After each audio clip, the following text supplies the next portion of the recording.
ये मित्रता, ये बातचीत, ये व्यवस्था भी करनी पड़ती है। जो लोग व्यापार करते हैं वो जानते हैं ही मूसक मित्रता का मतलब क्या होता है। आप सुन लो, 1 मिनट में सुनाई दे रहे हैं। एक सर्प पिटारी में बंद था, एक एक शब्द में 1-1 करोड़ रुपए का ज्ञान है। ध्यान से सुनना इसी को। हाँ, बात कुछ और कहेंगे लेकिन अर्थ कुछ और होगा उसका। जो समझदार है वही समझ पाएंगे। एक सर्प था, अब समझ लो सर्प टाइप के लोग कौन से होते हैं। यहीं से ज्ञान शुरू है, एक शब्द में ज्ञान नहीं है। एक सर्प पिटारी में बंद था, एक चूहा निकला वहां से, बेचारा चूहा निकला। सर्प ने कहा चूहा भैया राम राम। तो जैसे ही कहा चूहा भैया राम राम, चूहा ने सोचा हम छोटे से प्राणी, आज तक जिंदगी में किसी ने हमसे राम राम नहीं किया, और आज ये राम राम कौन कर रहा है। आप समझ लो, पहले के बुजुर्ग लोग एक बात सिखा गए, कौन सी पता है। कोई आए कि बात करे तुमसे, तुम बात को फिर जचे रही हो।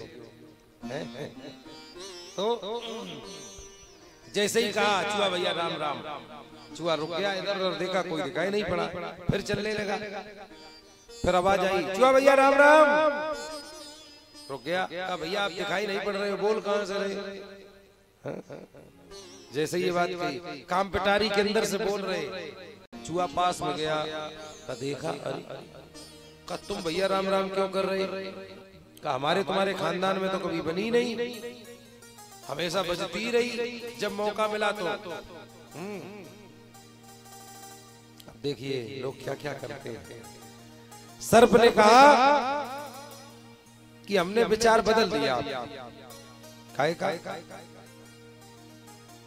अब हम लड़ाई झगड़ा नहीं करेंगे। क्यों? हमारे तुम्हारे पूर्वज बढ़िया माल खाते थे तो वो लड़ भी लेते थे, अब खाने को मिलता नहीं इसलिए लड़ाई खत्म। चूहा ने कहा देखो एक बात सुनो, हम तुम्हारी बातों में नहीं आएंगे, हाँ हम जा रहे। सर्प ने कहा तुरंत, का भैया तुम्हें मेरी कसम, हम तुम्हारी कसम खा के कह रहे कि हम लड़ाई त्याग दी। अब आप समझ लो, कोई व्यक्ति ज्यादा कसमें खाए हैं, ये पहचाने हैं और क्या। तो कहा तुम्हारी कसम, अब हम लड़ाई छोड़ दी। अच्छा, बेचारा चूहा, देखो बात समझो, सर्प टाइप के लोगों से चूहा टाइप के लोग बच नहीं सकते, वो फांसा ही लेंगे। बेचारा फंस गया, बातों में उलझ गया। कहा बताओ भैया क्या करना है। का कुछ नहीं, इस पिटारी में एक छेद कर देना है, और जैसे तुम बाहर कूद रहे वैसे हमारा भी कूदने का मन हो रहा। चूहा ने कहा अच्छा ठीक। चूहा ने अपने नुकीले दांतों से एक छेद कर दिया, दूर खड़ा हो गया। अब जो चूहा वाले लोग होते हैं वो खूब प्रयास करते, जितनी होशियारी आती है उतना अपना करते, लेकिन सर्प टाइप के लोगों से बच नहीं सकते। अलग अलग टाइप है। सुधी लोग ध्यान समझना। जैसे ही दूर खड़ा हो गया, सर्प ने कहा भैया इतनी दूर कहे चले गए तुम, पास आओ। चूहा ने कहा हमें तुम्हारा अभी विश्वास नहीं है, तुम क्या करोगे। अरे तुम्हारी कसम खा के कह रहे जब हमने लड़ाई छोड़ दी नहीं लड़ेंगे हम, पास आओ। चूहा पास में गया। सर्प ने कहा भैया तुम इस छेद में निकल के दिखाओ। तो चूहा ने कहा भैया हमें तुम्हारा विश्वास नहीं है, तुम हमें खा लोगे। सर्प ने कहा तुम कैसे आदमी हो, इतनी कसमें खा चुके और फिर भी तुम विश्वास नहीं कर रहे हो, हैं? शर्म नहीं लगती तुम्हें। चूहा बेचारा डरते डरते भीतर घुसा। लोग विश्वास जीतने के लिए पहली बार कोई क्रिया नहीं करते।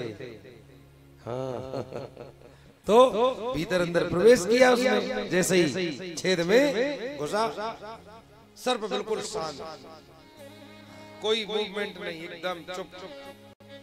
अब वो अब पहले तो घूमा, अब वो सर्प के ऊपर कूद रहा। हाँ, वो कुछ नहीं कह रहा, सर्प मन में केवल सोच रहा कि कूद लो बेटा, अभी तुम्हारा टाइम है। अब चूहा बाहर निकल गया। अब चूहे को बिल्कुल पक्का विश्वास हो गया कि अब मामला गड़बड़ नहीं हो सकता। तो सर्प ने कहा भैया तुम्हारा शरीर अभी कुछ कुछ फंस रहा है, तो तुम तो छोटे हो, अपने शरीर को फुला पिचका लेते हो, हमारा लंबा मामला है, तो हम तो फंस गए तो निकल भी नहीं पाएंगे, बच भी नहीं पाएंगे, इस छेद को थोड़ा और बड़ा कर दो। अच्छा तुरंत लो, अब तो विश्वास ही हो गया, अब तो पूरी यारी। हाँ बस यही तो होता है, लोग फिर बिल्कुल सबको सौंप ही देते। तो बड़ा छेद कर दिया। सर्प ने कहा भैया एक बार और चेक करेंगे, क्योंकि तुम्हारा शरीर अगर फंसेगा तो हम नहीं निकल पाएंगे। तो चूहा अंदर गया फिर चेक करने के लिए, और जैसे ही अंदर गया सर्प ने खट से पूंछ घुमाई और छेद बंद कर दिया और मुंह खोल करके तैयार। अब चूहा कांप रहा, कहा भैया तुमने तो इतनी कसमें खाई, तुमने कहा तो भैया हम कुछ नहीं करेंगे। सर्प ने कहा कि अच्छा घोड़ा घास से यारी करेगा तो क्या खाएगा। सट से पकड़ा और गट से निगल लिया। ये कथा सुनाई किसने? भगवान विष्णु ने देवताओं को, कि अगर दैत्यों को बुलाओगे नहीं तो मंथन नहीं हो पाएगा। बुलाया दैत्यों को, अमृत